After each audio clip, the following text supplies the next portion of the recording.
네, 제가 평생 강사 소개 받는데 그런 이상한 소개는 처음입니다. 어마어마한 분이라는 별 볼 일 없는 사람입니다. 옆에 있는 분들하고 인사하시죠. 샬롬 같이 인사하시겠습니다. 샬롬 알레이쿰. 감사합니다. 힘들지 않으세요? 이렇게 계속 하시기? 휴식 시간도 없고. 대단하십니다. 다시 한번 옆에 있는 분들에게 대단하십니다. 같이 인사하시겠습니다. 대단하다 말은 대가리가 단단하다는 말입니다.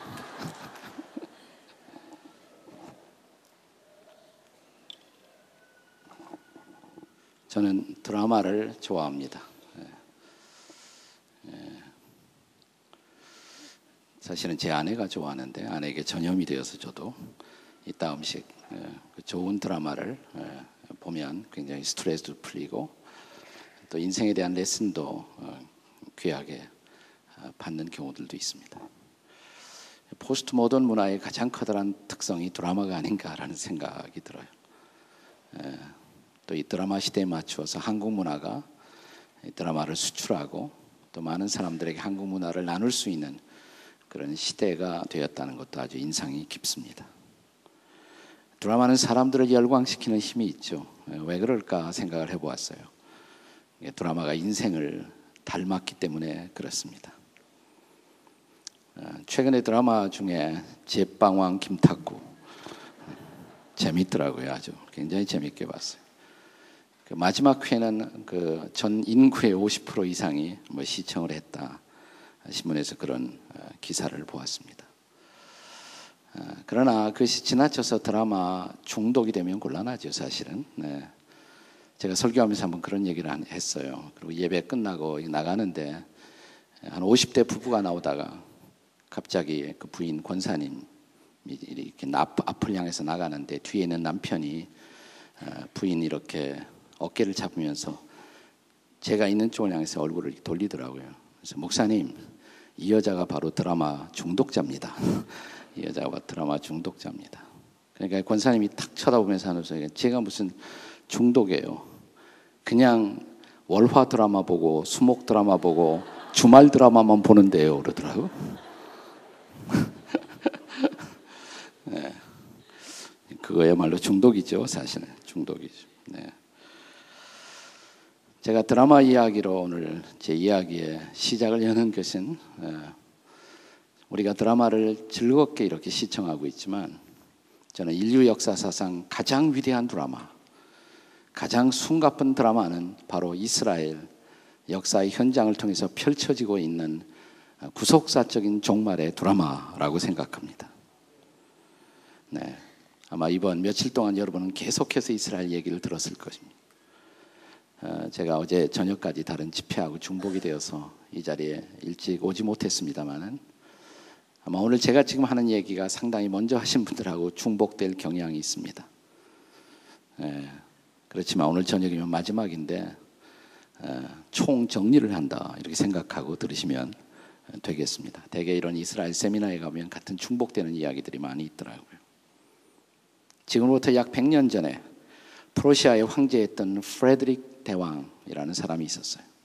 프레드릭 더 그레이트라는 황제가 있었는데 자기 궁중에 채플린이었던 목사를 불러놓고 이런 질문을 했다고 합니다. 하나님이 살아계신 것 그냥 잘 이렇게 내 마음으로 다가오지 않는다.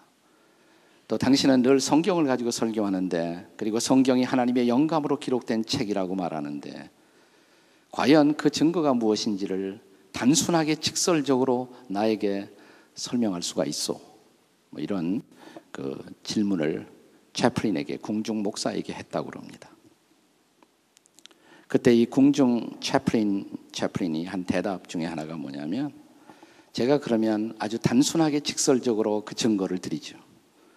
그것은 바로 이스라엘 민족의 존재 그 자체입니다.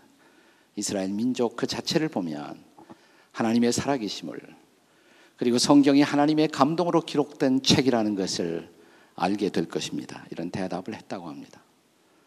영국의 역사가인 아놀드 토인비도 비슷한 이야기를 역사의 연구라는 그의 책에서 남기고 있습니다. 오늘 바울 사도는 로마서 11장의 전체를 통해서 이런 구속사의 이스라엘 역사를 둘러싼 위대한 드라마를 우리에게 보여주고 있습니다. 대표적으로 몇 구절만 같이 읽겠습니다. 로마서 11장 25절 말씀부터 29절까지의 말씀입니다. 아마 이미 여러분들이 이 구절을 여러 번 말씀했었을 것으로 짐작이 갑니다. 로마서 11장 25절 말씀부터 읽겠습니다. 제가 한 절 읽고 다음 절 여러분이 읽으시기 바랍니다. 로마서 11장 25절 형제들아 너희가 스스로 지혜 있다 하면서 이 신비를 너희가 모르기를 내가 원하지 아니하노니 이 신비는 이방인의 충만한 수가 들어오기까지 이스라엘의 더러는 우둔하게 된 것이라.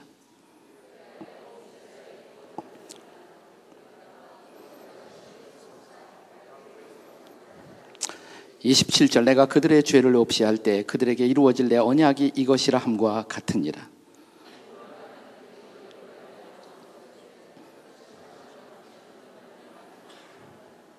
29절 다 같이요. 하나님의 은사와 부르심에는 후회하심이 없느니라. 아멘. 네.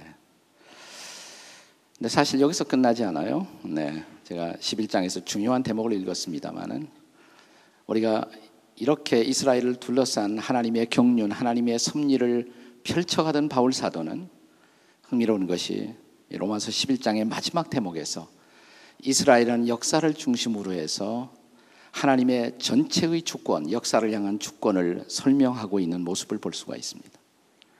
로마서 11장 33절에 보시면 깊도다 하나님의 지혜와 지식의 풍성함이요 그의 판단은 헤아리지 못할 것이며 그의 길은 찾지 못할 것이로다. 역사를 향한 하나님의 신비로운 섭리,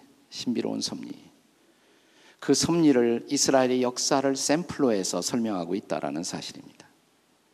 마지막 절에 보시면 로마서 11장 36절에요. 한번 같이 읽겠습니다. 로마서 11장 36절 다 같이 시작.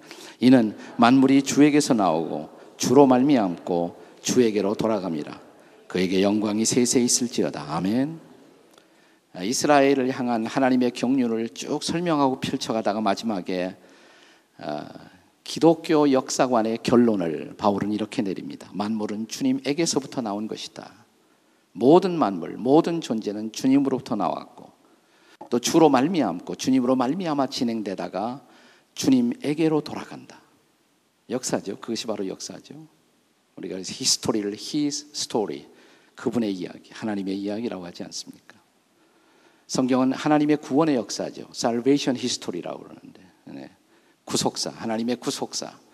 이 구속사의 가장 핵심 부분에 우리가 이스라엘의 역사가 존재한다는 것입니다. 그래서 이스라엘 역사를 펼쳐가던 바울은 그렇습니다. 역사는 만물은 주님으로부터 시작된 것입니다.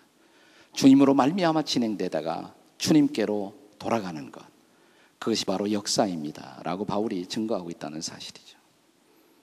그렇다면 이런 역사의 한복판에 존재하고 있는 이스라엘 민족, 하나님의 선미였던 이스라엘 민족을 둘러싼 우리는 세 가지 매우 중요한 질문을 함께 여기서 물어야 할 필요가 있습니다. 첫째 질문은 이것입니다. 그런데 왜 그 많은 이스라엘 사람들이 지금 예수님을 믿지 못하고 있는가? 이스라엘의 불신앙, 그 이유는 도대체 무엇일까요? 왜일까요? 어떤 분이 최근에 책을 썼는데 책 제목이 이스라엘에는 예수가 없다, 이런 책을 썼어요. 이스라엘은 예수가 없다. 충격적인 사실이죠. 사실 여기 와 있는 우리 메시아닉 주이시 형제들, 이런 몇몇 분들을 빼놓고는 대부분의 이스라엘 백성들이 정말 예수와 그리스도를 구주로 주님으로 알지 못하는 비극이 이스라엘 땅에 아직도 계속되고 있다는 사실입니다. 왜 그럴까요? 왜 그렇을까요?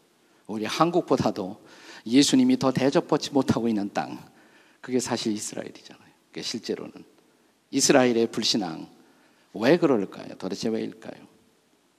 우리가 성경을 공부하고 묵상할 때마다 예수님의 민족이었고, 그리고 그렇게 예수님을 기다려왔던 민족이었던 이스라엘 백성들, 그 대다수들이 그 예수 그리스도를 믿지 못하고 알지 못하고 살고 있는 이유가 어디에 있을까? 이것이 궁금하다가 아닙니까? 근데 이것을 궁금하게 생각하지 않는 분들, 나는 그 사람들을 봐도 또 궁금해요. 왜 그런지. 네. 자, 우리 로마서 11장이 시작되는 1절 말씀을 다 같이 읽겠습니다. 자, 로마서 11장 1절을 우리 다 같이 읽겠습니다. 시작. 그러므로 내가 말하노니 하나님이 자기 백성을 버리셨느냐?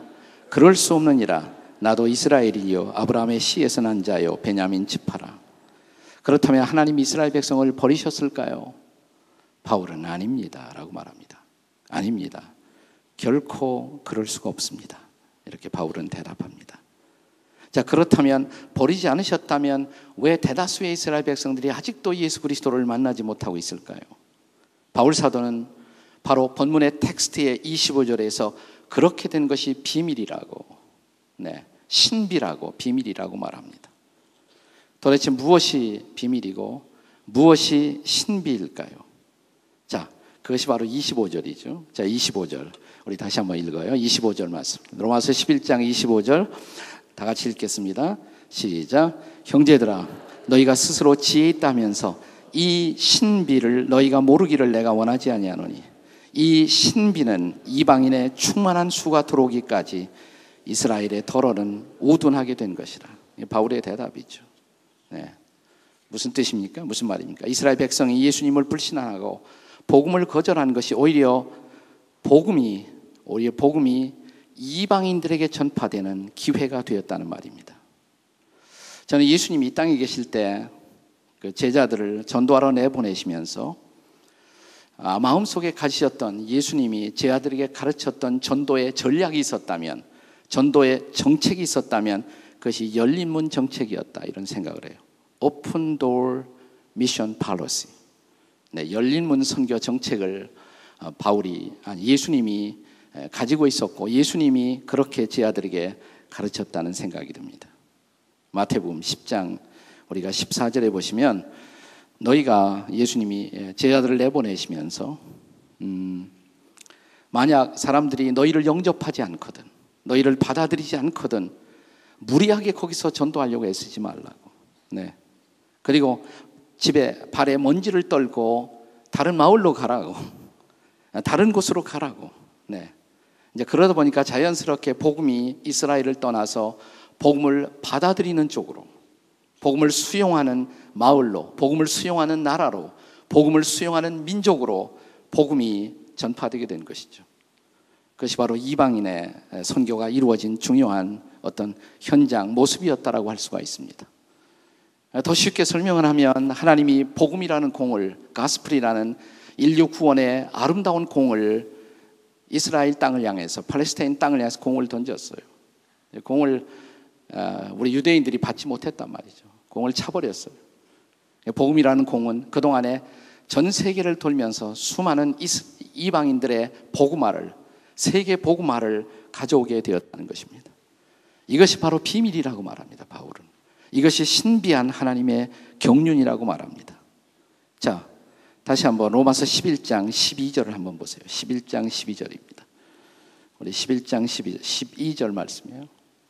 다 같이 읽겠습니다. 11장 12절 다 같이 시작. 그들의 넘어짐이 세상의 풍성함이 되며 그들의 실패가 이방인의 풍성함이 되거든 하물며 그들의 충만함이리요. 아멘이십니까? 네, 그들의 넘어짐이 오히려 이 세상의 풍성함이 됐어요. 그들의 실패가 결과적으로 이방인의 풍성함이 될 수가 있었다는 것입니다. 물론 드라마는 거기서 끝나지 않습니다. 드라마의 마지막 결론은 하물며 거기서부터 드라마가 세계의 종말의 마지막 드라마가 전개될 것이라고 바울은 시사하고 있죠. 그러나 우리가 이 시점에서 확인해야 할 사실은 바로 이스라엘의 실패, 이스라엘의 복음에 대한 거절, 예수님이 처음 오셨을 때 복음을 거절했던 그것이 오히려 이방인들이 복음의 풍성한 은혜를 입는, 우리 한국 사람들도 복음의 풍성한 은혜를 입는 그런 결과를 가져왔다는 사실입니다. 자, 바울은 이것을 다른 말로 설명하죠.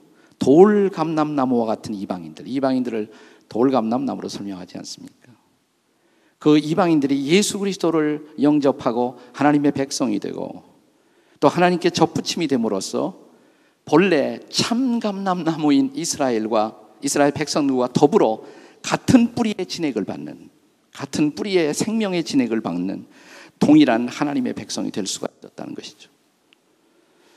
바울 사도는 에베소서 2장에서 그것을 다시 비밀이라고 말합니다. 자, 이방인들이 유대인과 더불어 함께 하나님의 백성이 되고 함께 지체가 되고 함께 하나님의 상속을 누리고, 이것은 다른 시대에는 보여주지 않았던 하나님의 놀라운 비밀이다, 이렇게 말하고 있는 장면을 우리가 에베소서 2장에서도 확인할 수가 있습니다. 이것이 하나님의 놀라우신 신비입니다. 자, 우리 이스라엘이, 그리고 이스라엘 민족이 복음을 거절했을 그 당시에 오히려 복음은 우리 이방인 모두에게 흘러가서 우리가 예수 그리스도를 믿고 만나고 우리가 새로워지는 놀라운 은혜의 시대를, 그리고 하나님의 놀라운 경륜이 이루어지는 결과를 가져왔다는 것입니다. 이것이 잠시, 성경은 잠시라고 말해요. 잠시 이스라엘 백성들이 아직도 복음을 받아들이지 못하는 상태에 머물러 두게 하신 하나님의 이유라고 말합니다. 자, 그렇다면 그 이방인의 시대, 두 번째 물어야 할 중요한 질문이 있어요. 이방인의 시대는 언제까지일까요? 어디까지일까요? 그리고 결국 이스라엘은 어떻게 돼야 할까요? 라는 두 가지의 중요한 질문이 남습니다. 자, 두 번째 질문, 이방인의 시대, 이방인의 타임, 언제까지일까요? 자, 도대체 얼마 동안이나 복음이 이방인 중에서 증거되는 시간을 하나님이 계속 허용하고 계실까요? 자, 본문의 25절을 다시 보시면 여기 중요한 대목이 있죠. 이 신비는 이방인의 뭐라고 그랬습니까? 충만한 수가 들어오기까지, 그때까지입니다. 이방인의 충만한 수가 들어오기까지. 매우 유사한 표현으로 예수님은 그것을 이방인의 때라는 말로 예수님이 설명하고 있는 모습을 볼 수가 있습니다. 자, 오늘 본문은 바울의 증언이지만 우리 예수님의 말씀, 누가복음 21장 24절에서 한번 보겠어요. 자, 누가복음 21장 24절에 보시면 이렇게 되어 있습니다. 그들이 칼날에 죽임을 당하며 모든 이방에 사로잡혀 가겠고, 그 다음에 예루살렘은 이방인의 때가 차기까지 그랬어요.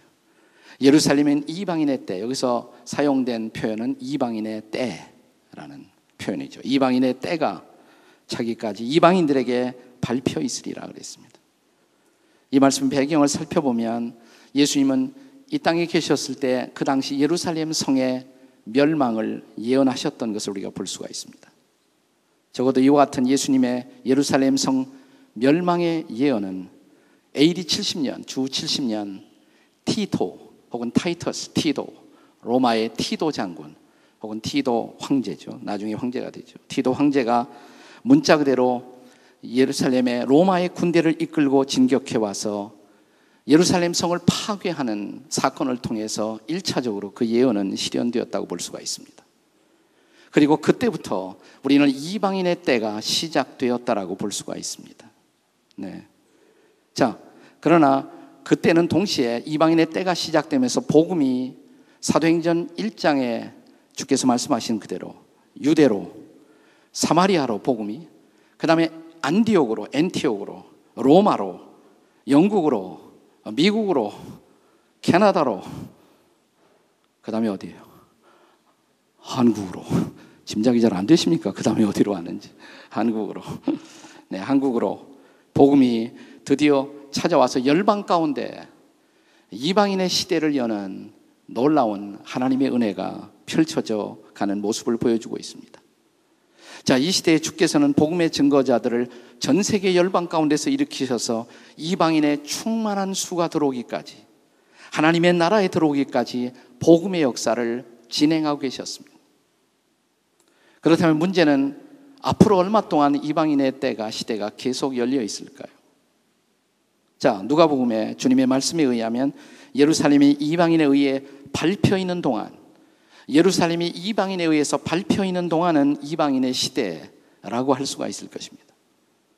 그러나 이 예루살렘이 이방인의 지배에서 벗어나기 시작한다면 이것은 이방인의 때가 끝나가는 중요한 시대의 징조가 될 것입니다. 그런데 만일 누가 오늘날 예루살렘은, 그러면 오늘날 예루살렘은 이방인의 지배 아래 있습니까? 라고 묻는다면 대답을 어떻게 하시겠습니까? 저는 yes and no라고 대답해요. yes and no, yes and no. 네, yes라고 말하는 이유는 아직도 예루살렘에 성전이 있었던 그 자리에는 소위 마호메트의 승천을 기념하는 이슬람 성전인 오마르 성전, 돔 오브 더 락이 아직도 그 자리에 멸망에 가증한 모습으로 그 자리에 그대로 서 있습니다. 네.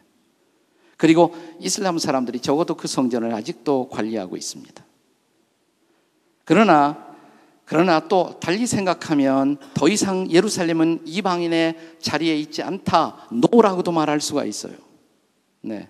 AD 70년 예루살렘 멸망 이후 근 2000년 동안 이방인들에 의해서 점령되었던 그 이스라엘 땅은 우리가 잘 아는 대로 1945년 5월 14일 이스라엘이 하나의 국가로 기적적인 부활을 함으로써 이스라엘 회복의 놀라운 드라마가 시작되었습니다. 그리고 1967년 6월 소위 우리가 잘 아는 6.1 전쟁을 통해서 예루살렘과 예루살렘 성전이 있던 그 땅은 이미 이스라엘의 실제적 지배와 통치 아래에 들어오게 된 것이죠. 물론 그 웨스트 그 지역은 아직도 팔레스타인에 의해서 일부 지배되고 있지만 사실상 이스라엘의 통치 아래에 들어오게 된 것이죠. 그런 의미에서 오늘 저와 여러분이 살고 있는 시대는 하나님의 종말론적인 드라마 섭리의 완성을 지향하는 숨가쁜 크로스로드의 교차로에 우리가 서 있다, 이렇게 말할 수가 있을 것입니다. 성경은 이방인의 때가 끝나갈 무렵 인류 역사사상 가장 중요한 세 가지의 사건이 일어날 것을 예언합니다. 첫째, 그것은 복음의 전 세계적인 전파, 복음이 온 세상에 전파되는 일. 두 번째, 이스라엘의 영적인 회복, 이스라엘 민족의 영적인 회복. 그리고 세 번째, 마지막 예수 그리스도의 재림. 이번에 우리가 주제로 삼고 있는 Second Coming of Jesus Christ, 예수 그리스도의 재림의 사인들이 지금 다가오고 있다는 사실입니다. 그러니까 예수님의 재림 직전에 일어날 가장 중요한 두 가지 사건은 이제 뭡니까? 복음의 전 세계적인 전파와 이스라엘의 회복, 이 두 가지 사건이라고 할 수가 있습니다. 자, 마태복음 24장 14절 우리 다시 한번 읽어보겠습니다. 이 구절도 아마 이번 컨퍼런스에 여러 번 언급되었겠죠. 자, 마태복음 24장 14절의 말씀입니다. 한번 따라서 하십시다. 이 천국 복음이 모든 민족에게 증언되기 위하여 온 세상에 전파되리니 그제야, 그 다음에 뭐예요? 끝이 오리라. 그제야 끝이 오리라. 그때에 드라마의 마지막 회가 종료될 것입니다. 네, 그때야 끝이 오리라 그랬어요. 사랑하는 여러분, 서서히 오늘 인류의 역사는 바로 그 시점을 향해서 다가가고 있다고 느껴지지 않습니까? 자, 전 세계 복음이 얼만큼 전파되었을까? 여러분이 오늘 집에 가서 한번 위클리프, 성경 번역을 하는 위클리프, 한국에서는 GBT라고 그러죠. GBT 홈페이지에 한번 들어가 보세요. 아직도 자기 말로 성경을 가지고 있지 않은 남아있는 종족, 3천 종족이라고 말합니다. 이 3천 종족에 언제까지 성경이 다 번역될 것인가? GBT 홈페이지에 들어가면 2025년 이렇게 쓰여 있어요. 2025년까지 적어도 성경 번역을 다 못해도 성경 번역을 시작한다. 모든 3천 종족의 성경 번역을 시작한다. 이렇게 써 있습니다. 언제예요? 2025년. 별로 흥분도 안 하시네. 2025년이라고 하는데. 많이 남았습니까? 얼마 남지 않았습니까? 얼마 남지 않았어요. 우리는 매우 숨가쁜 드라마의 종영의 시점을 향해서 우리가 달려가고 있다는 사실을 우리가 기억할 필요가 있습니다. 그제야 뭐예요? 끝이 오리라. 잘못하다 옛날에 또 다미선교회처럼 될까 봐 내가 절대로 제가 날짜를 예언한 것은 아니에요. GBT 홈페이지에 그렇게 쓰여 있다, 그 말만 했어요 제가. 나를 다미선교회 회원으로 오해하지 마십시오. 아직 다 미치진 않았습니다.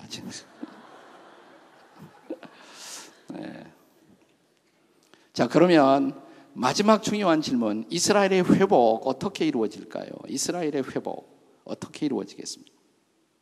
저는 이방인의 때가 끝나가는 마지막 징조는 이스라엘의 회복입니다. 자, 근데 이스라엘의 회복을 둘러싸고 우리 기독교 신학자들 가운데는 첨예한 두 가지의 견해로 사실 대립되어 있어요. 갈등을 빚고 있다는 사실을 우리는 잘 압니다. 이스라엘 회복을 전혀 생각할 필요가 없다고 생각하는 일부 신학자들이 있습니다. 매우 라디칼한 소위 개혁주의 신학자들 가운데 그런 관점을 가지고 있는 분들이 있습니다. 그분들은 성경에서 나오는 모든 이스라엘은 오늘날의 영적 이스라엘인 교회로 대치될 수가 있다. 따라서 더 이상의 문자 그대로의 이스라엘에 관심을 가질 필요가 없다고 주장하는 분들이 있습니다. 근데 저는 이것은 극단적인 견해라고 생각해요. 개혁주의 신학자 가운데 아직도 많은 사람들에게 존경을 받고 있는 존 머레이라는 분이 로마서 카멘터리를 쓰면서 로마서 11장에서 그러나 로마서 11장의 이스라엘을 영적 이스라엘로 해석하는 데는 대단한 무리가 있다. 문자 그대로 이스라엘을 보아야 할 충분한 여지가 있다. 그래서 그분은 개혁주의자이면서도 문자 그대로 이스라엘 민족의 회복의 가능성을 열어야 한다라고 그는 말합니다. 우리는 그 면에 있어서 우리가 좀 열린 마음을 가질 필요가 있다라고 생각을 해요. 네.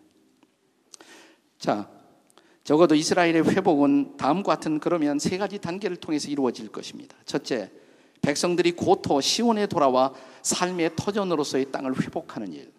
이번에 많이 들었을 거예요, 여러분. 네. 자, 그 다음에 두 번째는 국가적으로 공동체를 이스라엘이 회복하는 일. 그리고 마지막 세 번째가 다시 영적인 회복이에요.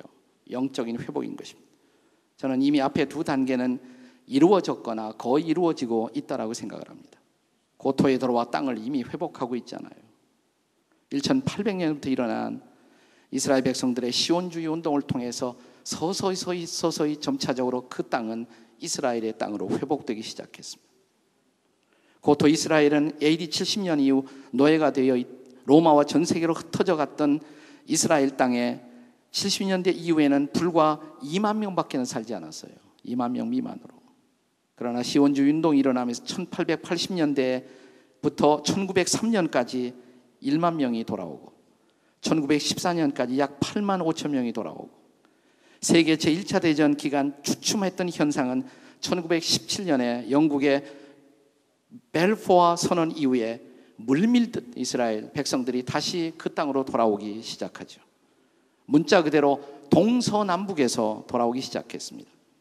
소련에서, 러시아에서, 시리아에서, 이란에서, 이라크에서, 인도에서, 중국에서, 독일에서, 스페인에서, 영국에서 돌아오죠. 이것은 문자 그대로 이사야 43장 5절과 6절의 예언의 성취라고 믿습니다. 들어보십시오. 두려워 말라. 내가 너와 함께하여 내 자손을 동방에서부터 오게 하며 서방에서부터 너를 모을 것이며 내가 북방에게 이르기를 놓으라. 남방에게 이르기를 구려하지 말라. 내 아들을 원방에서 이끌며 내 딸들을 땅끝에서 오게 하라.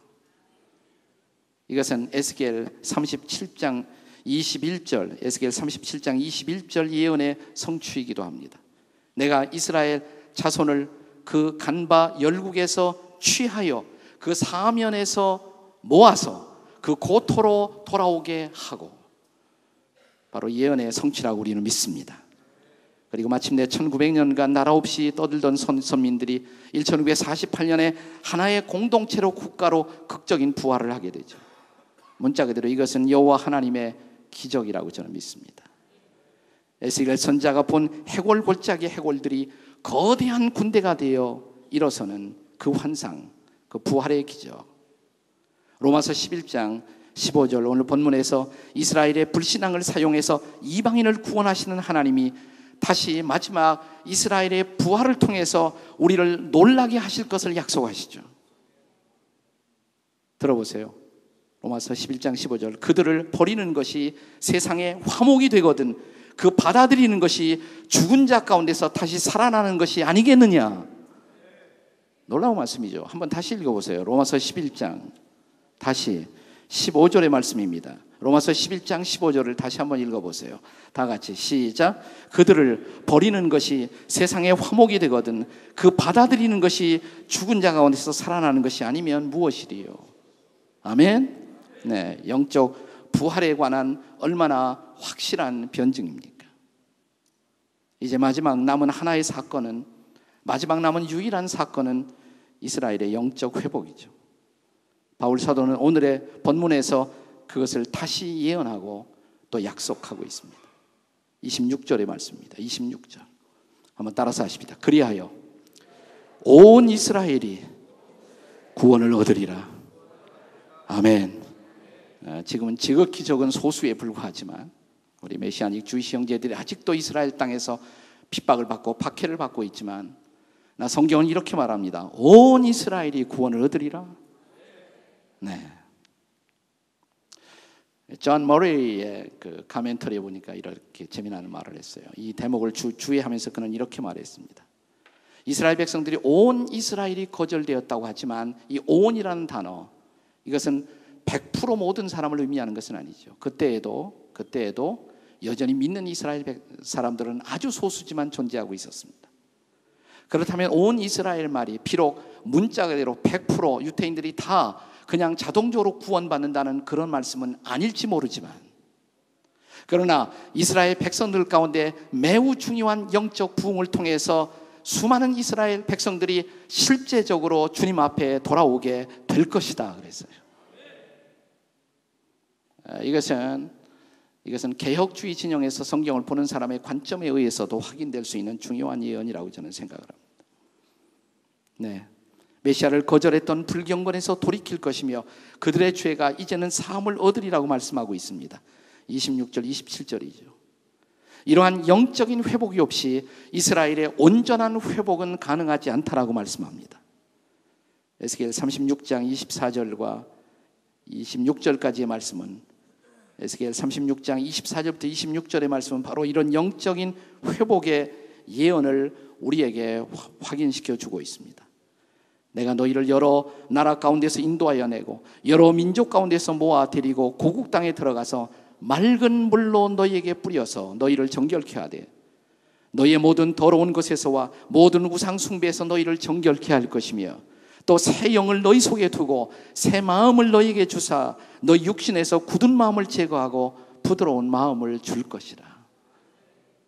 우리 김종철 우리 감독이 만든 회복이라는 영화에서 볼 수 있었던 이스라엘 백성의, 오늘날 이스라엘의 많은 사람들의 강팍한 마음. 그래서 우리 메시아닉 주이시 형제들이 그 땅에서 핍박을 받을 수밖에 없었던 모습들, 그러나 그들의 마음이 마침내 부드러워질 것이다 라고 말씀하십니다. 성령이 그 일을 하실 것이라고 말씀합니다. 그리고 이스라엘 영적인 회복이 이루어질 것이라고 말씀하십니다. 그런데 이렇게 이스라엘을 영적으로 깨우는 일을 위해서 하나님은 중요한 것이에요. 여기 저와 여러분의 중요한 책임이 있다고 생각합니다. 이렇게 이스라엘을 영적으로 깨우는 일들을 위해서 하나님은 이방인 크리스찬이었던 저와 여러분을 사용하기를 원하신다는 사실입니다. 이 대목이 중요한 것이죠. 자, 로마서 11장 11절에서 바로 이 책임에 관한 부분을 우리가 다시 한번 읽어보겠습니다. 자, 로마서 11장 11절에요. 다 같이 읽습니다. 시작. 그러므로 내가 말하노니 그들이 넘어지기까지 실족하였느냐? 그럴 수 없느니라. 그들이 넘어짐으로 구원이 이방인에게 이르러 이스라엘로 뭐예요? 식이 나게 하려 함이라. 네. 식이 나도록 예수를 믿는 것이, 그리스도를 믿고 사는 것이 얼마나 위대한 것인가를 마침내 깨우쳐 돌아오게 하는 역할. 여기 간접적으로 우리 이방인 그리스도인들이 바로 이스라엘의 회복을 위해서 우리가 해야 할 일들의 역할의 여지를 남겨두고 있는 이 중요한 말씀을 우리가 주목할 필요가 있습니다. 자, 오늘 우리는 이제 이스라엘의 회복이라는 중요한 문제를 둘러싸고 또 그리스도의 재림을 소망하면서 앞으로 남아있는 역사의 스테이지 속에서 우리가 할 일이 무엇인가를 다시 한번 정리해 보고자 합니다. 그 정리를 위해서 우리가 잘 아는 사도행전 1장 8절에 나타난 지상명령의 말씀을 우리 다시 한번 묵상하도록 하겠습니다. 자, 사도행전 1장 8절. 네, 다 같이 암송하겠습니다. 암송 못하면 할 수 없이 읽겠습니다. 다 같이 시작. 오직 성령이 너희에게 임하시면 너희가 권능을 받고 예루살렘과 온 유대와 사마리아와 땅끝까지 이르러 내 증인이 되리라 하시니라. 저는 여기에 그 선교의 몇 가지 중요한 단계를, 스테이지를 우리가 이 말씀 속에서 볼 수가 있다고 생각해요. 첫 단계는 예루살렘과 유다를 선교하는 단계. 예루살렘과 유다. 사실 구약시대 전체 그리고 신약시대의 초기까지는 사실상 하나님이 이스라엘 한 민족을 선택하시고 그 민족을 통해서 하나님의 기대와 하나님의 마음을 전달하고 있었던 시대라고 할 수가 있습니다. 근데 저는 하나님이 이스라엘 민족을 선민으로 선택했다는 사실이 이방 백성들을 하나님이 무관심했다는 말씀으로 저는 받아들이지는 않습니다. 저는 이렇게 설명하고 싶어요. 쉽게.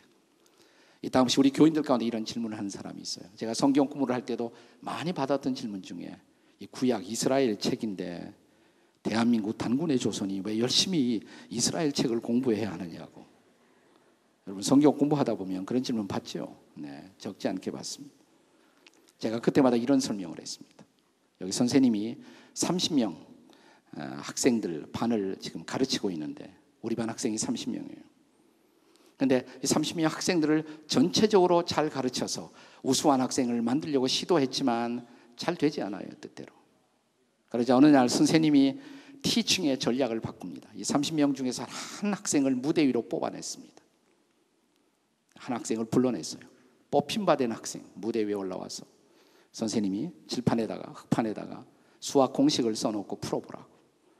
잘했어요. 상을 줍니다. 틀렸어요. 벌을 줍니다. 자, 이 선생님이 한 학생을 다루고 있는 동안에 나머지 29명의 학생에게 무관심했을까요? 그렇게 생각하십니까? 아니죠. 이게 뭐예요? 샘플로 뽑혀나온 거예요. 샘플로 뽑혀나왔어요. 너희도 이 학생이 잘하면 상을 받는 것처럼 너희도 잘하면 상을 받고, 이 학생이 잘못했을 때 벌을 받는 것처럼 잘못하면 너희도 벌을 받고. 여러분 성경에 정확하게 바울이 그렇게 설명하고 있다는 것을 아십니까? 고린도전서 10장 10절과 11절을 보세요.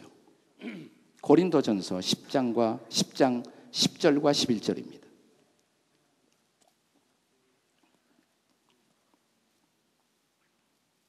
자, 고린도전서 10장 10절 말씀과 11절 말씀입니다. 한번 다 같이 읽어요. 시작. 그들 가운데 어떤 사람들이 원망하다가 멸망시키는 자에게 멸망하였나니 너희는 그들과 같이 원망하지 말라. 그들에게 일어난 이런 일은 번복이가 되고 또한 말세를 만난 우리를 깨우치기 위하여 기록되었느니라. 아멘. 그들이 누구예요? 이스라엘이죠.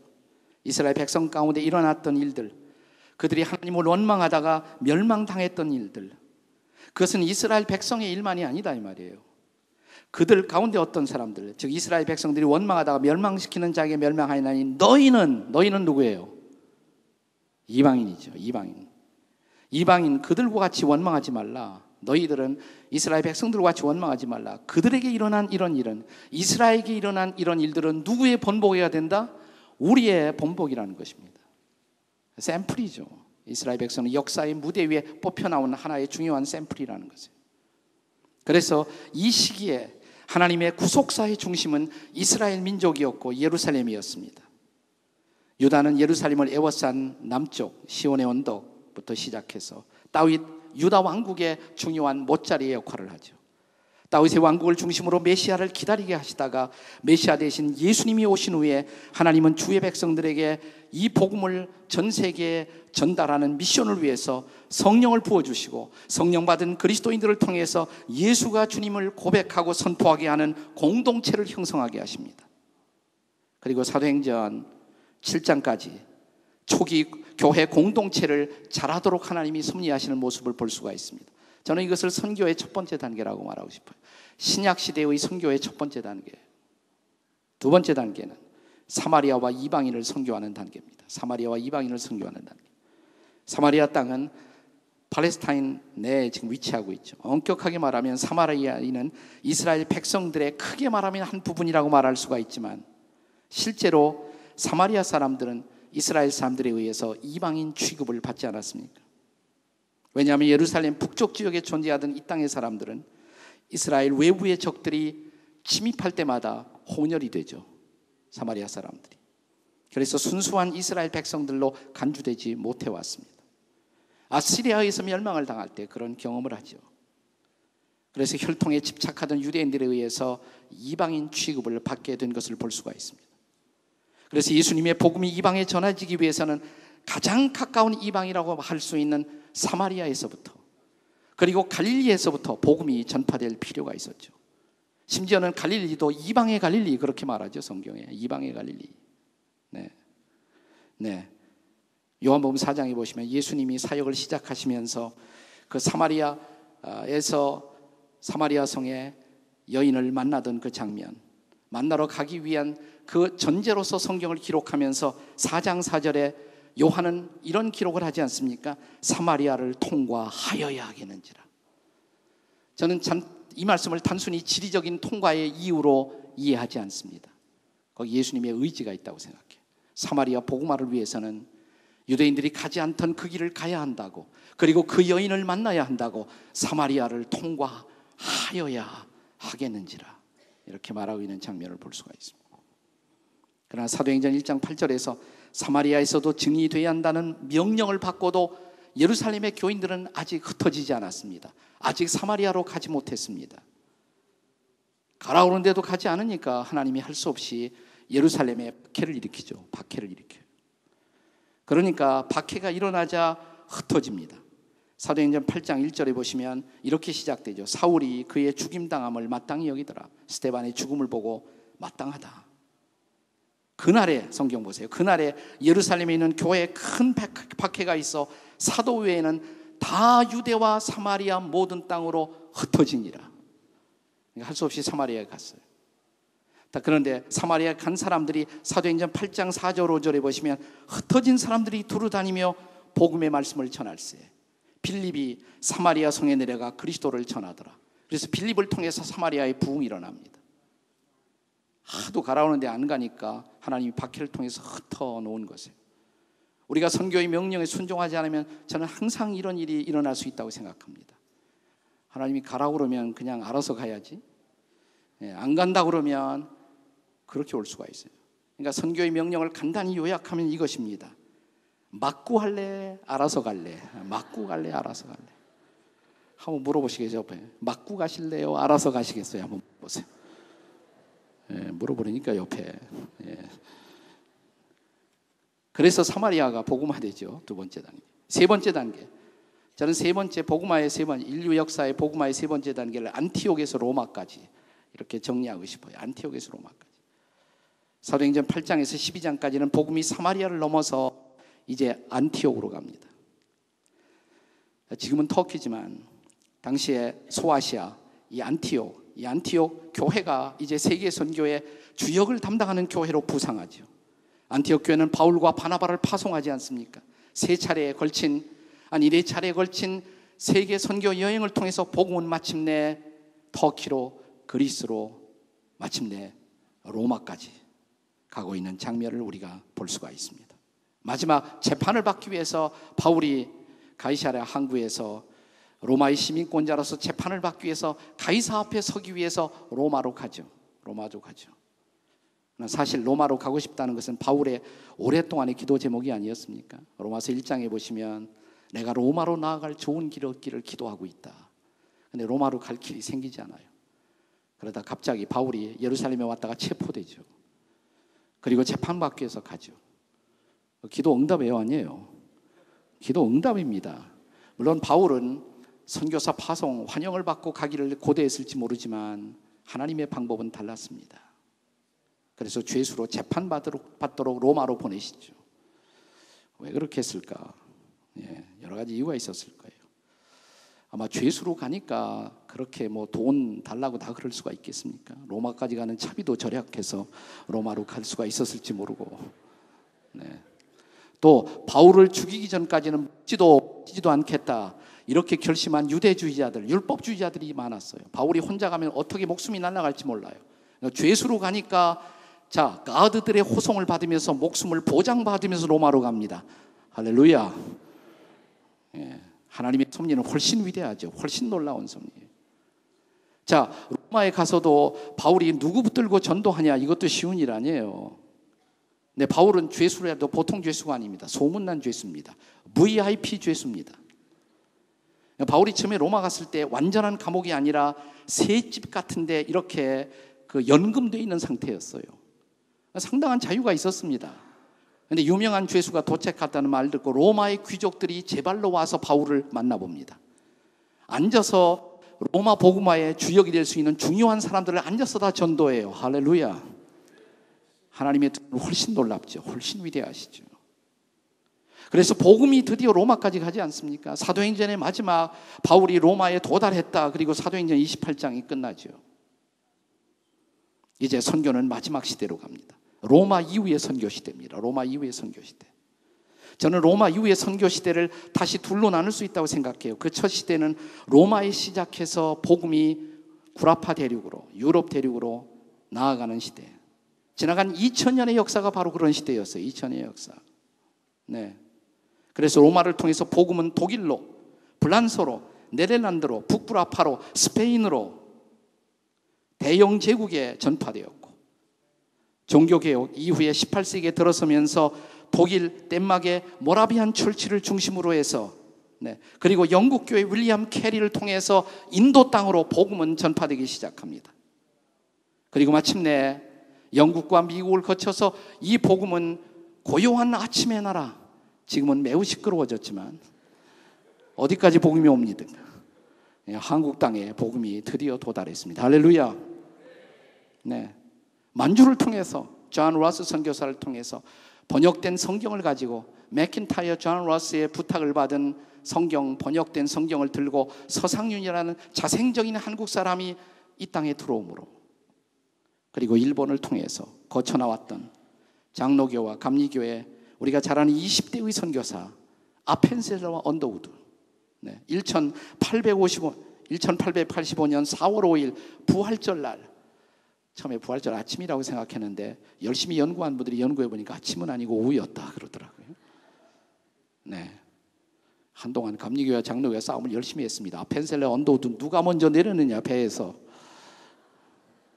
최근에 와서 정리된 것은 아펜셀러가 먼저 내렸을 것이다. 아펜셀러는 아내가 있었고 임신을 하고 있었기 때문에 레이디 폴스트에 의해서 먼저 내렸을 것이다. 감리교 목사님들이 아주 좋아하시더라고요. 네. 그래서 공식적으로 한국의 개신교 선교가 이루어졌습니다. 그래서 복음이 오늘날 전파되어 여러분과 제가 어느 날 예수님을 믿고 이 자리에 나와 앉아서 이스라엘 선교를 위해서 기도하는 기적 같은 사실이 일어났습니다. 할렐루야. 옆에 있는 분들에게 당신이 앉아있는 것이 기적이에요. 한번. 기적의 주인공이 주무셔서 쓰겠습니까? 저 뒤에 세 분이 깨어나셨습니다. 저는 이 마지막 단계에서도 마지막 단계, 그러면 선교의 과제가 뭐냐? 네. 자, 이 네 단계의 두 번째 시대, 이것을 선교의 마지막 시대로 주목하고 싶어요. 이것을 여러분이 잘 아는 오늘날 이 선교의 과제를 Back to Jerusalem, 선교의 과제죠. 그것이 Back to Jerusalem. 네. 지금까지 선교 역사의 방향을 살펴보면 복음은 계속해서 서진했다. 웨스트워드다. 또 이거 반론을 또 전문적으로 연구하는 사람들이 생겨났더라고요. 꼭 서쪽으로만 갔느냐, 북쪽으로 가고 동쪽으로 갔는데, 네, 대체로 서쪽으로 왔다 이 말이에요. 대체로 서쪽으로 왔더라. 웨스트워드. 네. 선교를 안 하는 사람들이 앉아서 이런 거 열심히 따집니다. 주로. 네. 그래서 마지막으로 복음이 전해지지 않은 지구상의 지역, 네, 그것이 바로 중국의 실크로드를 타고 이스라엘까지 다시 도달하는 그 지역이 가장 이 땅에서 미전도 지역이다. 복음화되지 못한 지역이다. 1989년 필리핀 마닐라에서 로잔 선교대회가 열렸을 때 세계적인 선교학자였던 당시의 랄프 윈터 세상을 떠나가셨습니다만, 또 루이스 부시는 세계 2만 4천 종족 중에서 1만 1천 종족의 교회가 없다. 이 미전도 종족이 복음화되지 않고는 주님은 다시 오실 수가 없다. 그래서 선교에 대한 새로운 각성을 불러일으키죠. 자, 이제 몇 종족 남았다고 그랬어요? 3천 종족 남았어요. 3천 종족. 네, 이제 얼마 남지 않았습니다. 네, 저희 교회에서도 위그루, 라오 이런 종족들을 입양해서 열심히 집중적인 선교를 하고 있습니다만은 세계 교회들의 열방의 노력으로 네, 이제는 3,000개 종족만을 남겨둔 그 시점에 와 있습니다. 그런데 흥미로운 것은 이런 미전도 종족의 대부분이 어디에 있느냐 하면 소위 그 북위 10도 40도 1040 윈도우 지역, 1040 윈도우 지역, 고대 실크로드 선상에 위치하고 있다는 사실이죠. 이 지역의 대부분의 사람들은, 그리고 복음을 전해 듣지 못한 회교도들, 이슬람, 부디스트, 불교도, 라마교, 이런 사람들입니다. 그런데 이 지역, 소위 1040 윈도우 지역에 예배적으로 가장 그리스도인들이 많이 있는 나라 두 나라가 있습니다. 두 나라. 어느 나라일까요? 한국이고 또 하나는 중국입니다. 중국이 아직도 핍박을 받고 있지만, 그러나 한국보다 훨씬 더 많은 크리스찬이들이 있어요. 워낙 인구가 많은 나라라. 최소한도 1억으로 보고 있잖아요. 지금 중국의 크리스찬들이 1억은 될 것이다. 그러면 숫자적으로 말하면 한국보다 압도적으로 중국의 크리스찬들이 더 많습니다. 중국 지하교회는 선교의 열악한 상황에도 불구하고 최소한 앞으로 10만 명의 선교사를 파송하겠다고 선언한 바가 있습니다. 놀라운 사실이죠. 유명한 윈 형제, 중국의 윈 형제가 쓴 책 Back to Jerusalem에 그 서문에 보면 수천 수만의 중국 선도들이 마지막 선교 명령에 순종하기 위해서 그들은 죽음을 각오하고 선교를 준비하고 있다. 어쩌면 그들을 통해서 이 마지막 주자로서 선교가 완성될지 모릅니다. 이 책 65페이지에 보니까 이 지상명령의 마지막 비전의 중요성을 깨닫고 중국에서부터 예루살렘에 이르는 그 도상에서 선교를 위해 서쪽으로 떠나가는 2명의 남자, 그리고 5명의 여인 중 한 자매가 출발을 하면서 이런 고백을 남기는 감동적인 장면이 있습니다. 이렇게 말합니다. 우리는 그곳까지 미치지 못할지도 모르지요. 예루살렘까지 도달하지 못할지도 모르지요. 아마 도중에 죽을 수도 있겠죠. 그러나 우리는 기꺼이 시온상으로 향하는 대로에 복음의 피를 뿌릴 것입니다. 저는 그들을 통해서, 이렇게 선교에 헌신된 사람들을 통해서 주님이 지상명령의 마지막 길을 여실 것이라고 믿습니다. 정리하겠습니다. 자, 이제 주님의 재림을 앞둔 이 시점에서 우리가 이스라엘의 회복을 기도하면서 우리에게 주어진 선교적 과제가 도대체 무엇일까? 첫째는 저는 중국 교회 리더십을 우리 한국 교인들이 키워야 한다고 생각해요. 네. 이제 많은 헌신자들이 일어나고 있지만 아직도 성숙하지 못한 중국 교회의 많은 리더십을 키우는 일에 우리가 협력할 중요한 사명이 있다는 것입니다. 두 번째는, 자, 이제 중국을 거쳐 예루살렘으로 복음이 돌아가기 위해서 이스라엘 땅에 이미 예수님을 믿고 예수와를 찬양하고 있는, 그리스도를 찬양하고 있는 우리 유대인 형제들과 선교적 협력의 중요성을 깨닫는 것입니다. 그들과 연대해서 이스라엘의 영적 회복을 돕는 것입니다.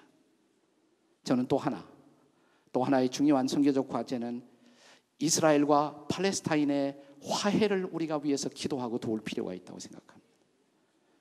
수년 전 우리 김상보 목사님, 저 하영조 목사님, 세 교회가 함께 우리 예루살렘에서 팔레스타인까지, 베들레헴까지 우리가 행진을 하면서 예루살렘 평화 대행진을 하면서 저는 그 영상을 잊어버릴 수가 없어요.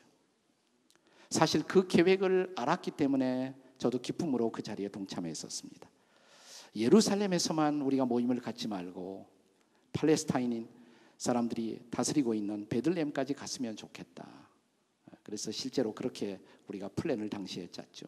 여기 아마 참여하신 분들이 있었을 거예요. 예루살렘 평화대행진에 갔었던 분들 한번 손 들어보세요. 그 당시에. 네, 좀 몇 분 계시고 많이 안 계신데요. 우리가 예루살렘에서부터 그 베들레헴, 지금은 검문소 벽이 설치되어 있습니다만은 거기까지 가는 동안에 계속 샬롬 이스라엘, 샬롬 이스라엘. 그러나 검문소를 넘어서서 우리가 팔레스타인 베들레헴 시가 통치하고 있는 지역에 들어서면서 살람 팔레스틴, 살람 팔레스틴. 그래서 정말 팔레스타인과 유대인 형제들 사이에 진정한 화해가 이루어지고, 저는 이 화해가 이루어져야 진정한 이스라엘의 회복이 또한 이루어진다고 믿습니다. 이제 마지막 과제입니다. 마지막 과제는 이제 열방의 이러한 이스라엘의 회복을 위해서 기도하고 있는 모든 열방의 교회들과 연대하여 우리가 중보의 기도를 통해서, 선교적 노력을 통해서 주님의 다시 오심을 준비하는 일입니다. 나는 이 부르심을 위해서, 바로 이 도전을 위해서 하나님이 이런 컨퍼런스도 가능하게 하시고 또 저와 여러분을 이 자리에 와서 있게 하셨다고 믿습니다. 오늘 여러분의 책임은 뭘까요? 나의 책임은 뭘까요? 네, 우리는 세계 선교라는 추상적인 단어에서 머물지 말고 내가 할 일이 무엇인가?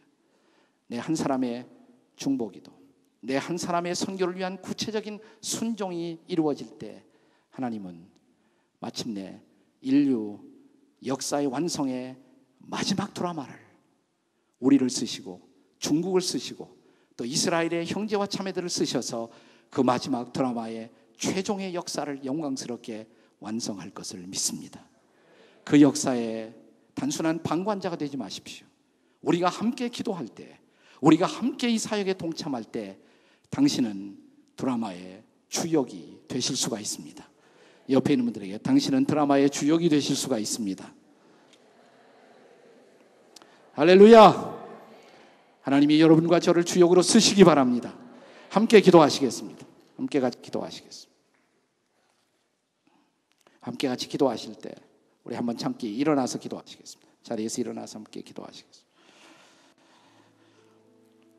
같이 일어나서 기도하실 때 여러분, 우리가 받은 복음은 값싼 복음이 아니에요.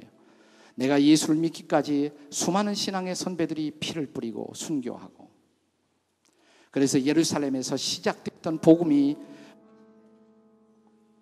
예루살렘에서 시작된 복음이 마침내 나에게까지, 우리에게까지 전달된 것입니다. 그런데 이 복음이 나에게서 멈춘다면, 복음의 강이 흘러가지 않는다면 어떻게 되겠습니까? 주님, 나를 통해 이 복음의 축복이, 복음의 은혜가, 이 복음을 통한 위대한 삶의 은혜가 계속 이웃들에게, 열방들에게 흘러가게 도와주시옵소서. 우리 다 같이 통성으로 함께 기도하시겠습니다. 기도하십시다. 자비로우신 아버지 하나님, 감사합니다. 우리를 통해 이 복음의 은혜가 흘러가게 하시고 성령의 강이 흘러가게 하시고 하나님의 놀라운 은혜와 역사가 나타나도록 도와주시옵소서. 주님, 원하시면 이런 일들을 하실 수가 있사오니 우리를 통해 하나님의 위대하신 권능이, 주의 놀라우신 사랑이 우리 가운데 역사하시고 인도하시고 함께해 주셔서 우리를 통한 복음의 은혜가 만국 가운데 흘러가며 전 세계 모든 곳 가운데 생명의 강이 흘러가도록 하나님 도와주시고 역사하시고 인도하시고 도와주시옵소서. 역사해 주시옵소서. 우리 한 가지 기도 제목을 더 드리겠습니다. 두 번째 기도 제목은 우리의 중보와 또 우리의 협력을 통해서 이스라엘 땅 안에 이스라엘의 영적 회복이 온전히 이루어지게 해달라고. 그래서 그 땅이 하나님을, 예수 그리스도를 아는 예수화가 주인이 되고 왕이 되셔서 통치하는 놀라운 모습을 우리로 보게 해달라고. 이스라엘의 회복의 역사가 일어나게 도와주시옵소서. 우리 다 같이 함께 통성으로 기도하시겠습니다. 오 아버지 하나님, 할렐루야. 하나님, 우리의 영광을 받으시는 주님을 찬양합니다. 오 아버지 하나님, 우리 가운데 역사하시고 우리 가운데 인도하셔서 우리를 통해 일어나는 하나님의 놀라운 역사가 성령의 권능과 능력으로 나타나게 하시고, 주님, 우리를 통해서 주님이 하고자 하는 모든 일들이 일어날 수 있도록 도와주시옵소서. 오 아버지 하나님, 기도하옵기는 진실로 이를 통해서 이스라엘의 회복이 이루어지게 하시고 그리스도의 주되심이, 왕되심이 선포되게 도와주시옵소서. 하나님은 왕이십니다. 예수님은 주님이십니다. 예수와가 구원이십니다. 이 놀라우신 은혜가 우리 가운데 선포되고 나타나게 도와주시옵소서. 역사해 주시옵소서. 인도해 주시옵소서. 마지막으로, 나는 한 개인에 불과하지만, 그렇습니다, 보잘것없는 한 개인을 통해서 때때로 하나님은 놀라운 기적과 구원의 역사를 시작한 것입니다. 나도 이 하나님의 선교의 위대한 드라마 속에서 그 한 역할을 잘 감당하는 내가 되게 해주시옵소서. 나를 통해 은혜가, 나를 통해 구원이, 나를 통해 이스라엘의 회복이, 나를 통해 주님의 지상명령이 성취되고 나를 통해 예수 그리스도의 재림이 이 땅에 앞당겨지는 그런 놀라운 은혜의 도구로 하나님 원하시면 나를 쓰실 수가 있습니다. 저를 써 주시옵소서. 저의 인생을 써 주시옵소서. 우리 다 같이 통성으로 기도하시겠습니다. 오 아버지 하나님, 할렐루야. 아버지 하나님, 우리를 통해 일하시는 하나님을 찬양합니다. 오 아버지, 성령으로 역사하시고 주의 권능으로 인도하시고 우리를 통해 일하시는 하나님의 놀라운 역사가 우리 가운데 일어나게 하시고, 주님이 우리의 권능이시고 능력이시고 우리의 축복이심을 바라보고 선포되게 도와주시옵소서. 인도해 주시옵소서. 역사해 주시옵소서. 도와주시옵소서. 그렇습니다. 우리의 기도를 들으셨습니다. 우리는 성경을 통해서 역사를 경륜하시는 하나님의 위대한 구속사의 드라마를 보았습니다. 하나님, 이제 이 드라마의 완성의 시간이 가까웠음을 봅니다. 우리는 거룩한 흥분과 감격으로 이 드라마의 완성을 지켜봅니다. 그러나 이 드라마를 단순히 구경하는 구경뿐이 아니라 이 드라마 속에 한 쓸모있는 주역으로 쓰임받게 도와주시옵소서. 나를 통해 복음의 영광이, 복음의 위대한 은혜가 이웃들에게 열방 가운데 이스라엘 땅에 그런 은혜가 흘러갈 수 있도록 도와주시옵소서. 예수 그리스도, 우리의 위대하신 구세주 예수와 우리의 생명, 우리의 사랑이신 주 예수의 이름으로 기도하옵나이다. 아멘. 할렐루야. 우리 하나님을 찬양하십시오.